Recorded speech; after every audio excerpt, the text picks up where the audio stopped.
بسم اللہ الرحمن الرحیم ایاک نعبد و ایاک نستعین۔ آج ہماری کور کمیٹی کی میٹنگ ہوئی۔ ہم نے بڑی تفصیل میں پوری طرح ڈسکس کیا کہ یہ جو اسلام آباد میں ہم نے کال دینی ہے یہ کب دینی ہے اور اس کی نوعیت کیا ہوگی۔ جو ہمارا فیصلہ آج ہوا وہ یہ کہ مئی کے آخری ہفتے میں ہم یہ کال دینے لگے ہیں اور سارے پاکستانیوں کو کال دینے لگے ہیں، تحریک انصاف کو نہیں، صرف سب پاکستانیوں کو کال دینے لگے ہیں۔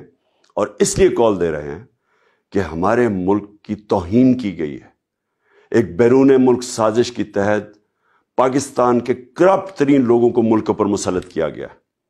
کیبنٹ میں 60% لوگ ضمانت پہ ہیں۔ جو پرائم منسٹر بنا ہے اس کو کرائم منسٹر کہتے ہیں۔ 40 ارب روپے کی انہوں نے ایف آئی اے اور نیب میں ان کے کرپشن کے کیسز ہیں۔ یہ ملک کی توہین ہے۔ اس کے لیے میں چاہتا ہوں کہ ابھی سے سارے پاکستان کو میں پیغام دینا چاہتا ہوں، سب تیاری کریں۔ اور ہماری تیاری کا آغاز ہوگا چاند رات۔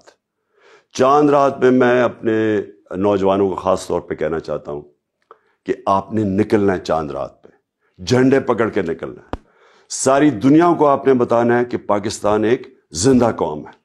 اور انشاءاللہ اس کے بعد جو ہمارا اگلا لائعمل ہوگا وہ پوری تیاری ہوگی ہماری اسلام آباد مارچ، جو میرا ایمان ہے کہ پاکستان کی تاریخ کی یہ سب سے بڑی ایک ایسا مجمع جمع ہوگا، ایک عوام کا سمندر اسلام آباد میں آئے گا جو کہ یہ بتائے گا کہ کبھی اس کے بعد کوئی بیرونی ملک ہمارے اوپر ایک کرپٹ ٹولے کو مسلط نہیں کر سکے گا۔